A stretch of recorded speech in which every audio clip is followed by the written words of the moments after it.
Technology में आपका स्वागत है। आइए दोस्तों, बहुत सारी जबरदस्त गर्मा गर्म खबरें। मैंने सोचा भाई आज टाइम वेस्ट नहीं करते हैं, जो टेक न्यूज़ आई है आप लोगों को पेश कर देते हैं। और आप लोग भाई टेक न्यूज़ पर बहुत सारा प्यार देते हैं, ऐसा ही प्यार और सपोर्ट बनाए रखिए, मोटिवेट करते रहिए। जिस तरीके से हम काम कर रहे हैं थोड़ा डिमोटिवेट फील होता है, सब्सक्राइबर्स की स्पीड थोड़ी स्लो है और बहुत सारी चीज़ें होती है। और मैं अक्सर आप लोगों से शेयर करता हूँ, क्योंकि आपसे नहीं करूँगा तो किससे शेयर करूँगा। आप लोग ने इतना साथ दिया है, तो भाई हमारे चैनल को अगर आप नए हैं तो सब्सक्राइब कर लीजिए, सपोर्ट बनाए रखिए। अपने दोस्तों तक हर जगह पर ग्रुप में जहाँ वहाँ आपको ठीक लगता है हमारे वीडियोस को शेयर करिए। और इसी तरीके से दोस्तों आप लोगों के लिए तगड़े तगड़े कंटेंट्स तैयार होते रहेंगे। ओप्पो K13 टर्बो का रिव्यू बहुत तगड़ा तैयार हो रहा है, उसको थोड़ा सा 1-2-4 दिन और लगेगा। और उसके अलावा V60 पर भी हम बात करेंगे, फुल रिव्यू उसकी भी तैयारी हो रही है। और बहुत सारे कंपैरिजन्स और बहुत सारे वीडियोस पर काम चल रहा है। आप लोग खूब सारा प्यार बनाए रखिए, लाइक करिए इस वीडियो को, ज़्यादा वेस्ट नहीं करते और फटाफट से आज की टेक न्यूज़ शुरू करते हैं।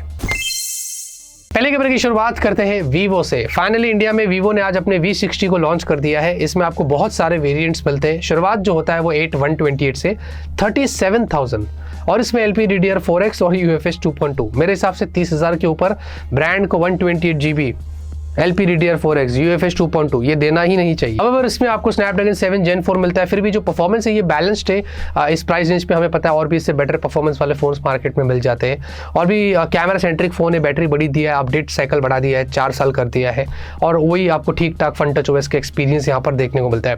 देखिए वीवो के जो फोन है जनरली V सीरीज ये ऑफलाइन में ज़्यादा फोकस करते हैं। और ऑफलाइन में जैसे ही लोग खरीदने जाते हैं ना तो डिज़ाइन, कैमरा ये सारी चीज़ें देखकर अट्रैक्ट हो जाते हैं और आप ज़्यादातर फ़ोन लोग परचेज कर लेते हो। ये सारी चीज़ें नहीं देखते जो हम बात करते हैं, LPDDR4X UFS 2.2 media core performance, इस पर लोग इतना ज़्यादा फोकस नहीं करते। इसीलिए वीवो के फ़ोन्स इंडिया में ज़्यादा बिकते हैं और ऑफलाइन में खासकर उनके फ़ोन्स बहुत बिकते हैं। इस पर एक पूरा रिव्यू तैयार हो रहा है, इसके बारे में हम डिटेल में बात करेंगे, फिर आपको बताएंगे, फिर आप डिसाइड करना है कि आपको ये फ़ोन लेना है या नहीं लेना है। बाय द वे दोस्तों, पोको के जो इंडिया हेड हिमांशु टंडन, हमें पता है कि उन्होंने पोको को टाटा बाय बाय कर दिया है। इसके बाद अब बहुत बड़ी खबर आ रही है और ऐसा बताया जा रहा है कि पोको जो है वो Xiaomi के साथ मर्ज होने जा रहा है। हावेवर पहले ऐसे ही हुआ करता था और उसके बाद हमें पता है कि as a separate independent brand Poco operate होने लगा था। और उसके बाद फिर बहुत डिफरेंट फोन्स हमें पोको की तरफ से देखने को मिले थे, उनके लेजेंडरी F सीरीज और बहुत सारी चीज़ें हुई थी। लेकिन अब यहाँ पर ऐसा बोल रहे हैं कि भाई पोको दोबारा Xiaomi के साथ मर्ज होने जा रहा है। और उसके बाद क्या सिस्टम होगा, कैसा होगा, एग्जैक्टली अभी इसके बारे में कुछ पता नहीं है। और ये मर्जिंग वाली भी खबर जो आ रही है ना, ये अभी भी रूमर्स है, इस पर कुछ कंफर्मेशन है नहीं, लेकिन लीक्स ऐसा बोल रही है कि वैसा होगा। अब ये आइडिया कितना अच्छा बुरा है मुझे इसके बारे में कुछ पता नहीं है। मैं आपसे पूछना चाहता हूं क्या लगता है दोस्तों, अगर पोको मर्ज हो जाता है Xiaomi में तो क्या हो जाएगा? कमेंट में अपनी राय जरूर देना। Redmi Note 15 Pro series finally दोस्तों ऑफिशियली कंफर्म हो चुकी है और बताया जा रहा है कि चाइना के अंदर हमें अगस्त के महीने में देखने को मिलने वाली है। जी हाँ, अगर आप Redmi Note 15 सीरीज का इंतजार कर रहे थे, मुझे नहीं पता लोग कर रहे भी होंगे, बट एनीवेज फिर भी उन लोगों के लिए जो Redmi के फ़ोन्स पसंद करते हैं, तो चाइना में ये स्मार्टफोन अगस्त में आ रही है और उसके बाद हमें इस साल के एंड तक शायद इंडिया में देखने को मिल सकते हैं। वैसे हम मंगाएंगे उससे पहले ही अनबॉक्सिंग करेंगे और देखेंगे कि इस बार वैसे Redmi के नोट सीरीज़ ना भाई एक टाइम हुआ करता था, उसकी बात ही अलग थी। अभी थोड़ा हमें पता है कि ओवर प्राइस्ड हो गए, लेकिन आगे अब देखते हैं कि Redmi Note 15 सीरीज़ जो आ रहा है वो क्या खास होता है। आपको उसके बारे में हमारे चैनल पर सब बताएंगे। वैसे इंडिया के अंदर Q2 2025 की मोस्ट सेलिंग स्मार्टफोन्स ब्रांड जो है उनकी लिस्ट यहाँ पर आ चुकी है। Q2 यानी कि जैसे कि Q1 क्या होता है, जनवरी, फरवरी, मार्च, Q2 अप्रैल, मई, जून, इन 3 महीनों के अंदर इंडिया में अकॉर्डिंग टू IDC बताया जा रहा है कि वीवो जो है वो लीड करता है एज ऑलवेज। उसके बाद सैमसंग है, ओप्पो है, रियलमी और Xiaomi 5 के अंदर यहाँ पर आया है। इनफैक्ट इसमें सिर्फ रियलमी और Xiaomi को डिक्लाइन हुई है अगर पिछले साल से कंपेयर करते हैं। बाकी वीवो, सैमसंग, ओप्पो इन तीनों को पिछले साल से थोड़ी ग्रोथ यहाँ पर देखने को मिली है। हावेवर इसमें देखेंगे मोटोरोला नंबर 6 पर आ गया। ऐसा लग रहा है कि मोटोरोला Xiaomi को पीछे छोड़ देगा अगर स्मार्टफोन शेयर की यहाँ पर बात करते हैं, क्योंकि हमें पता है मोटोरोला अच्छा काम कर रहा है, अपार्ट फ्रॉम उनके सॉफ्टवेयर में थोड़े इश्यूज रहते हैं। बाकी एप्पल भी है, iQOO है, पोको और OnePlus नंबर 10 पे चला गया है। OnePlus के फोन्स भी वैसे अच्छे हैं, लेकिन हमें पता है कि ग्रीन लाइन के इश्यूज की वजह से OnePlus पर भी अब लोगों का ज़्यादा ट्रस्ट नहीं है, क्योंकि बहुत प्रॉब्लम्स हुई थी। तो ये टॉप 10 स्मार्टफोन लिस्ट है इंडिया के अंदर जो अभी Q2 में छाए हुए हैं। इनमें से आप मुझे कमेंट में ज़रूर बताना कि आप कौन सी ब्रांड का स्मार्टफोन यूज़ कर रहे हैं और आपका क्या एक्सपीरियंस है, ज़रूर बताना। वैसे दोस्तों लावा भी इंडिया के अंदर सीक्रेटली ना बड़ा अच्छा काम कर रहा है। For example under 10,000 price category की बात करें तो लावा जो है वो 156% ग्रोथ लेके आया है अगर पिछले साल से कंपेयर करते हैं। ये अपने आप में बहुत बड़ी बात है। बीइंग एन इंडियन ब्रांड इतना अच्छा ग्रोथ जो है वो बहुत बड़ी बात होती है। और उनको अगर उसके अलावा भी अगर ओवरऑल भी देखेंगे तो 96% की ग्रोथ वैसे भी मिली है। तो ये काम यहाँ पर बहुत अच्छा हुआ है और खुशी होती है कि लावा एज एन इंडियन ब्रांड बहुत अच्छा काम कर रहा है। अपार्ट फ्रॉम सर्टन फीडबैक्स, जैसे कि सॉफ्टवेयर को थोड़ा और पॉलिश कर देंगे, अपडेट साइकिल को बढ़ा देंगे, टाइमली अपडेट अगर पुश करते, क्योंकि मेरे ख्याल से अभी भी अग्नि 3 या ऐसे कुछ फ़ोन से टाइमली अपडेट्स नहीं आ रहे, थोड़े AI के फीचर्स ऐड कर दो, है ना। तो ये बहुत सारे ऐसे और भी चीज़ें, क्या मैंने मिस कर दिया मुझे पता नहीं, आप मुझे बताने के लावा को और क्या इंप्रूवमेंट करनी चाहिए। और प्रीमियम फोन्स भी लाना चाहिए, मुझे ऐसा लगता है। फिर भी ओवरऑल जो लावा ने किया है एज एन इंडियन ब्रांड मुझे अच्छा लगा। By the way Realme P4 series की बात करें तो इंडिया की ऑफिशियल लॉन्च डेट बाहर आ चुकी है 20 अगस्त को Realme P4 सीरीज हमें देखने को मिलने वाले हैं। इनमें आपको first time ever dedicated graphic chip दिया जाएगा, बेसिकली आपकी गेमिंग के लिए और डिस्प्ले के लिए। जैसे कि iQOO में हमें मिल रहा था ना, Q1 चिप देते थे वो इमेजिंग के लिए, डिस्प्ले के लिए वगैरह, कुछ वैसे यहाँ पर काम किया जाएगा। लेकिन ये फोन ओवरऑल अंडर 30,000 की कैटेगरी में देखने को मिलेगा। इसमें स्नैपड्रैगन 7 Gen 4 होगा, ये भी बताया जा रहा है। और बाकी लेट्स वेट, देखते हैं कि इस बार क्या होता है। और हाँ, अपडेट साइकिल भी उन्होंने बोला कि अब 2 साल से 3 साल कर दिया है। ये P4 सीरीज की भी कंफर्मेशन आ गई है। तो देखते हैं दोस्तों 20 तारीख को, अगर आपको चाहिए अनबॉक्सिंग इसके बारे में देखना है या कुछ इन्फॉर्मेशन चाहिए तो कमेंट में बताना, हम पूरी कोशिश करेंगे।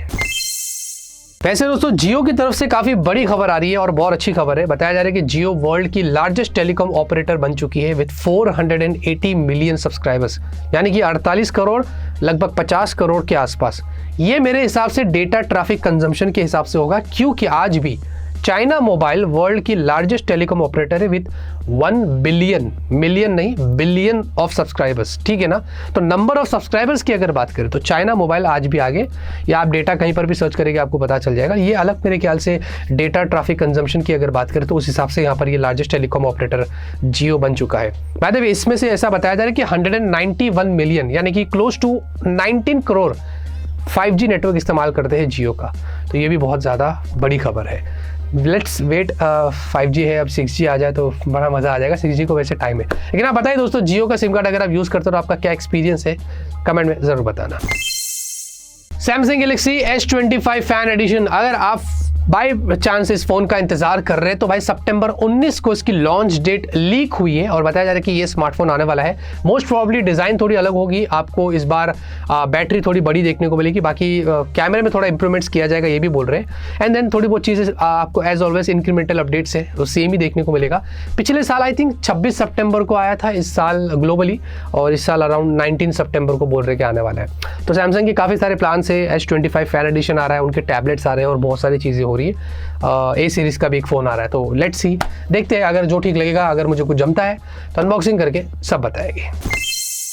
वैसे दोस्तों रिलायंस AGM, जो कि जियो का हर साल हमें पता है एनुअल जनरल मीटिंग जिसको बोलते हैं, correct me if I am wrong, मुझे पता नहीं है, ऐसी कुछ है। एनीवेज, तो ये जो है इसकी लॉन्च डेट यहाँ पर निकल कर आ चुकी है। हर साल होता है, इस साल अगस्त 29, इस महीने की एंड में 29 अगस्त को जियो AGM, रिलायंस AGM आप जो भी बोलिए, ये होने वाला है। और हमें पता है कि जियो बहुत सारे बड़े बड़े अनाउंसमेंट्स करता है, काफ़ी सारी चीज़ें वहाँ पर बताता है, फिर उसके कुछ महीनों बाद वो सारी चीज़ें ऑफिशियली लॉन्च भी हो जाती है। तो लेट्स सी, देखते हैं कि इस बार जियो के क्या खास प्लान है। और मुझे लगता है कि AI से रिलेटेड कुछ खास होने वाला है इस बार।